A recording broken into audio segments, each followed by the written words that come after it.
এটাকে আগে সাইড দিতে হবে।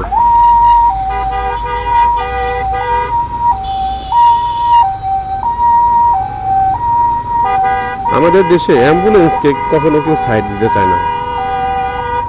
দেখেন, এটাও ব্রেক করতেছে না, সামনের ওই কোস্টার বাসটাও সাইড দিতেছে না।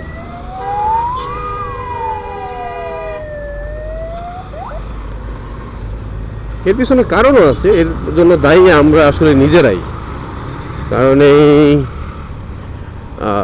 অ্যাম্বুলেন্সের যে সাইলেন্স কি বলে হর্নটা, এটা আমরা মিস ইউজ করি অনেক ক্ষেত্রে।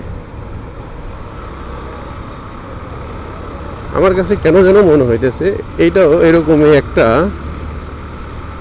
বিষয়। হ্যাঁ, এই যে ওরে বাবা, বৃষ্টি তো আবার সামনে শুরু হয়ে যাইতেছে।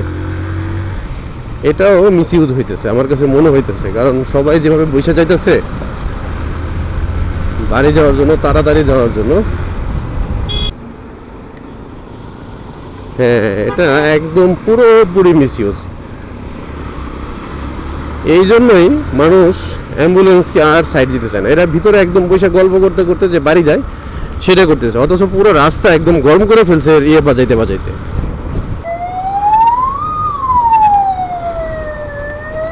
বড় ভাই, গাড়িতে রুগী আছে? রুগী আছে না? মনে তো হইতেছে একটাও রুগী নাই এখানে। হ্যাঁ, রুগী তো নাই ভিতরে ভাই। রুগী ছাড়া এটা বাজায় লাভ আছে? হ্যাঁ, না, আমার কাছে মনে হইতেছে না রুগী আছে। কোথায় মিস ইউজ করতেছেন আপনারা এগুলার? ছাগলের দল এগুলা।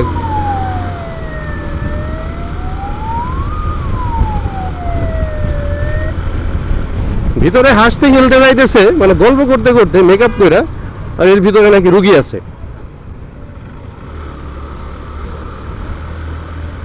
আর এদেরকে মানুষ দিব সাইড না? আর আমাকে বলে আমি নাকি ভিডিও বানাইতেছি, এই জন্য আমার কাছে মানে রুগী চোখে পড়তেছে না। ভিতরে দাঁত কেলাইতে কেলাইতে যাইতেছে। শালা, ওর ভিতরে যদি রোগী থাকে, ওদের মধ্যে থেকে আবার হাসি তো বের হওয়ার কথা না কোনো কারণেই।